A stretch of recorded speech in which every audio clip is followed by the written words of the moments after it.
Section 4 Wrestling. You know you want it.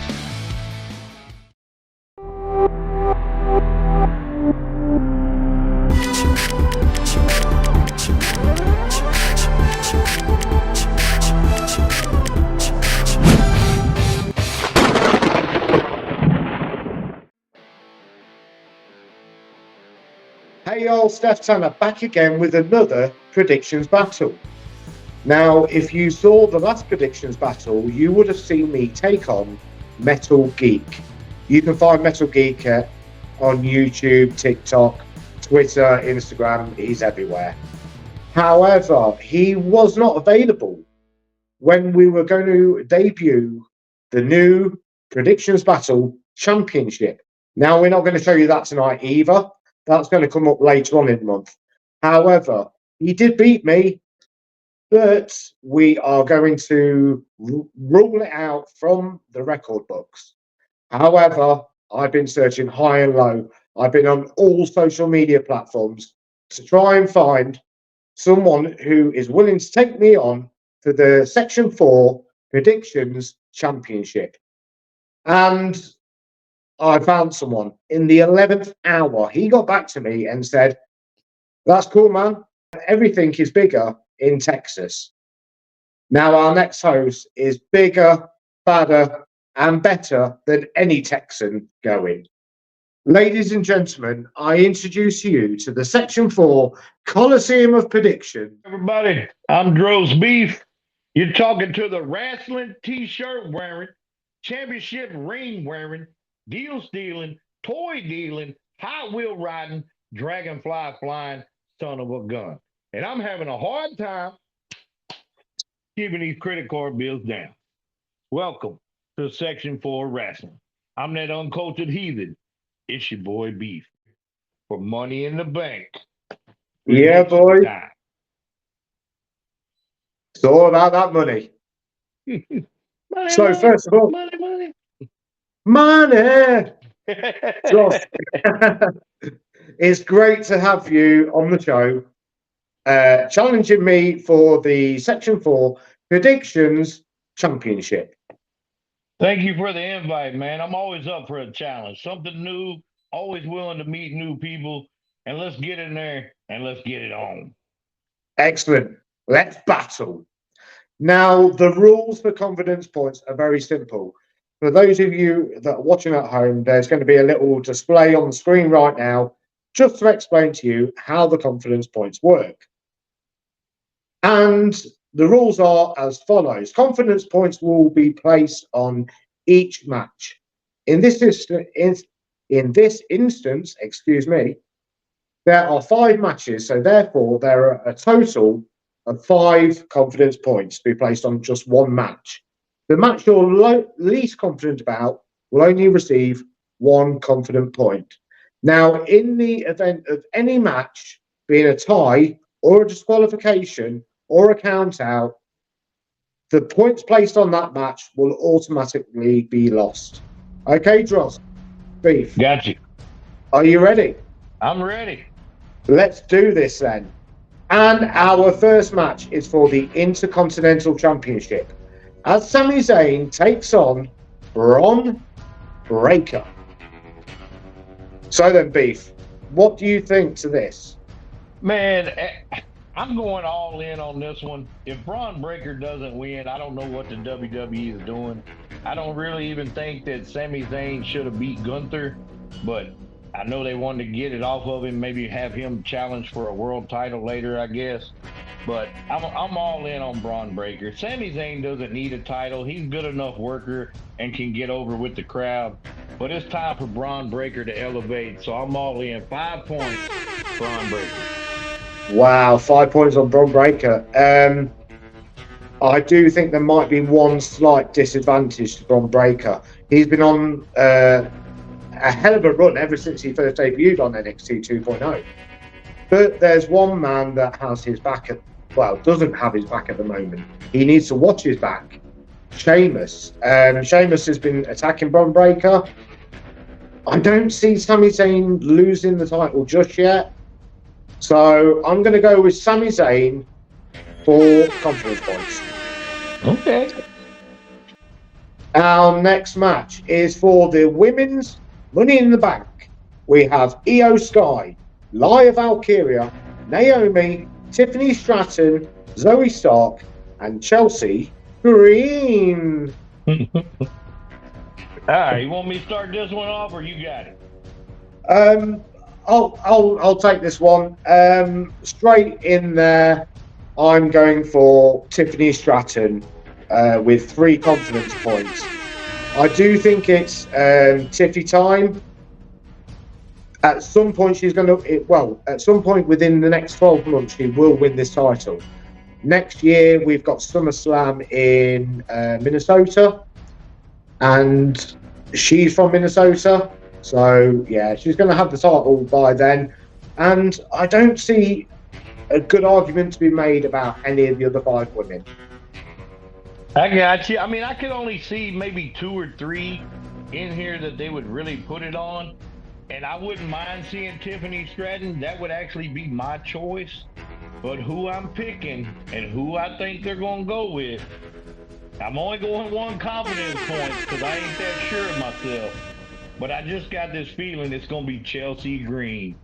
Because they can make her more of a heel by her keep coming down and trying to cash in. And maybe she does try to cash in and doesn't get it, and then it won't be 100% for the women who win the Money in the Bank anymore. So I could see that happening. I think if Tiffany Stratton wasn't in this match, I would have gone for Chelsea Green. It's a bit of a tough one. You've got one from SmackDown, one from Raw. They can both do the same kind of job with that briefcase. The WWE World Heavyweight Championship. Seth freaking Rollins takes on the champion, representing Judgment Day, Damian Priest. What are you saying, Beef? You know, I'm not a big fan of Seth Franklin Rollins. He's a good worker. I don't think his mic skills are up to par. And the whole thing, isn't it if Damian loses, he's out of the Judgment Day or something like that? Isn't that one of the stipulations? Yeah, we got that big stipulation. If Damian Priest loses, he's out of the Judgment Day. If Damian Priest wins, Seth Rollins is no longer allowed a shot at his title whilst he holds it. Yeah. Gotcha. I think Priest really needs to win more than Seth does. I think Judgment Day comes down and they try to cost Priest the match, but they end up helping him. I think Priest retains the title, and then he just walks out on the Judgment Day. So I'm going 3 confidence points. Damian Priest retains the title. Yeah, that is a really good shout.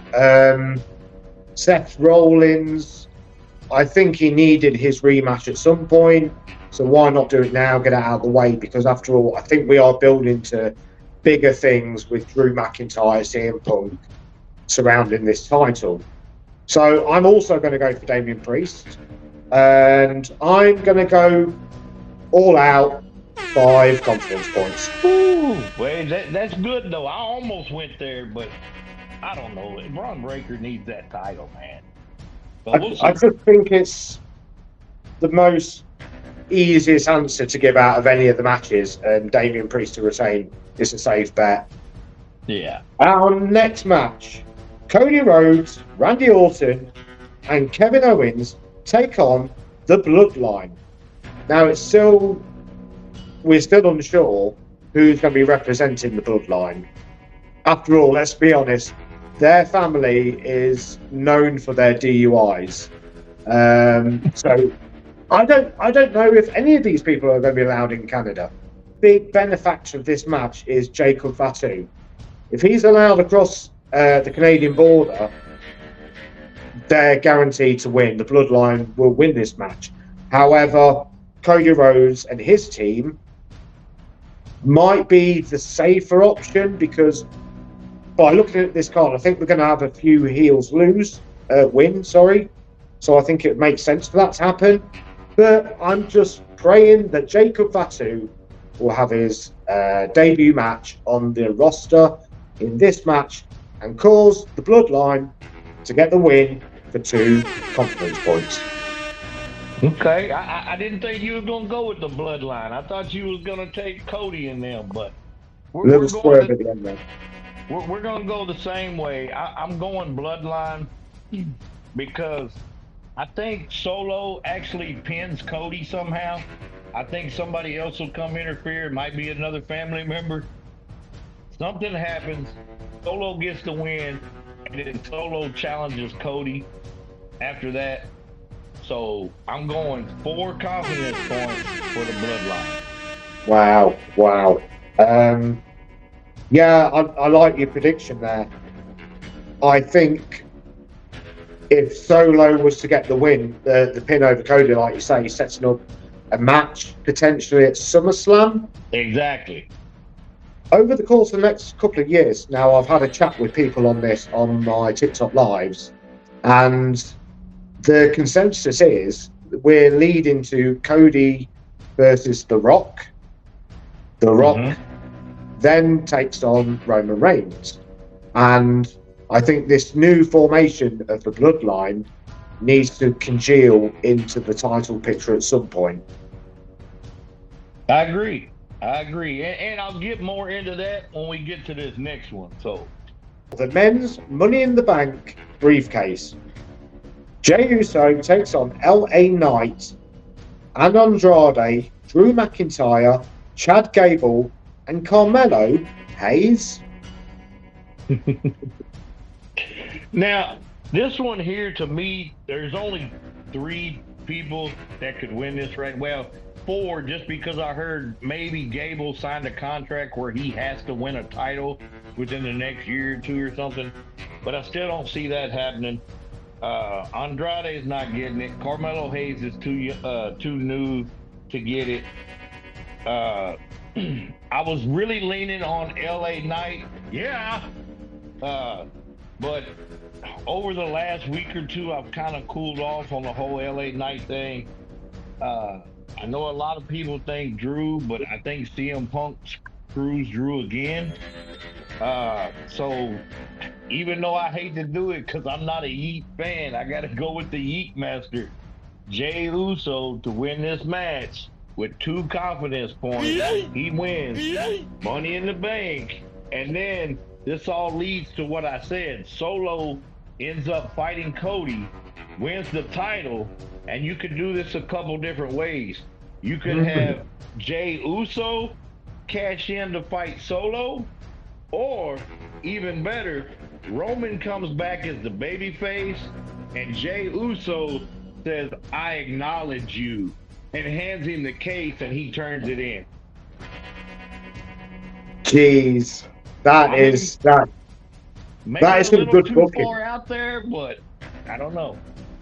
No, I'm 100% behind that. I think that's a brilliant prediction.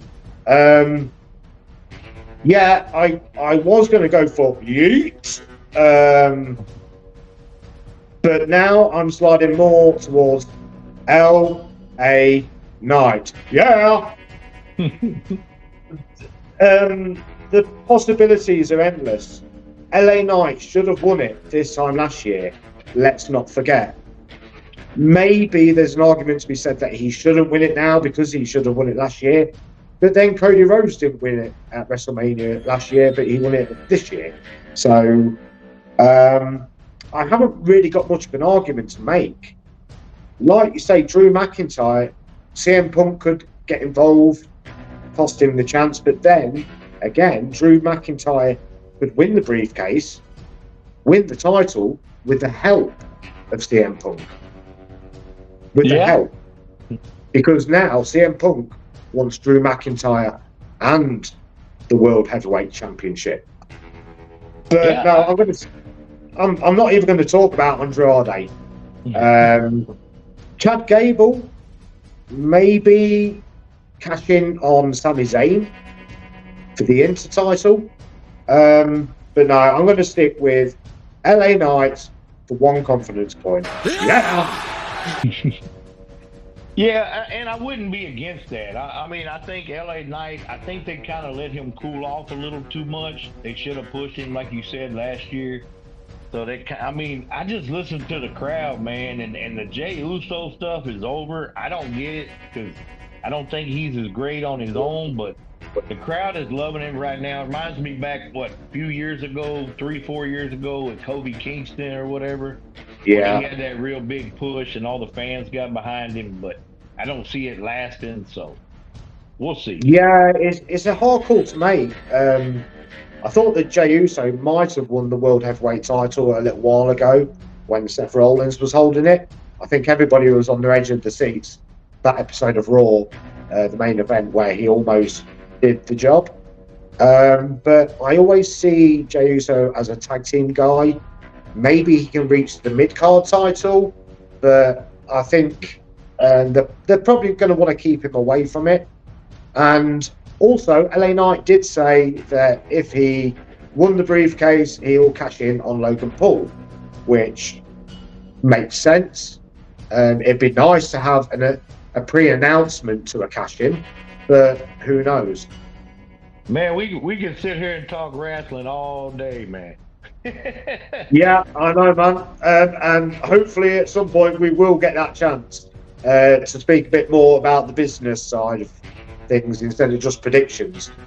But until then, unfortunately, this is all the time we've got. We're going to have to draw towards the end of the show now. Drost, please, can you tell people where they can find you and what you do? Okay, thank you very much, man. I sure appreciate being on here. I'm Drost Beef on TikTok. You can find me under that name. You can also find me on Instagram, YouTube, at capital A Flair, as in Ric Flair, FLAIR, for toys. And I do all kinds of different wrestling content. Me and the guy actually got kind of a WWE feud thing going on between me and wrestling with Ronzilla right now. Yes, I'm well aware of that. I do action figure reviews from Marvel to G.I. Joe, wrestling, turtles, all that good stuff, anywhere in between. So if you're into any of that, please come check me out. And once again, man, I thank you for having me on the show. Drost Beef, it's been amazing to have you. And I look forward to the next challenge. Don't forget, at the end of July, we are having a new Section 4 Wrestling Prediction Championship reveal. I hope you'll be a part of that, should you win. I hope so. I should. I'm feeling very confident. I mean, I know you're a hard challenge, but I'm pretty confident. I don't know. The older I get, the worse I get at predictions. I used to be brilliant. I used to be able to predict 30-men battle royale winners. Now I'm lucky if they get eliminated second. But yes, guys, go and check out Drost Beef. I'm a massive follower of his on TikTok. He does some amazing content on there. Go ahead, give him a like, give him a subscribe, follow him any way you can find him. Until the next video, he's been Drost Beef. I've been Steff Tanner, and I'll see you when you're older.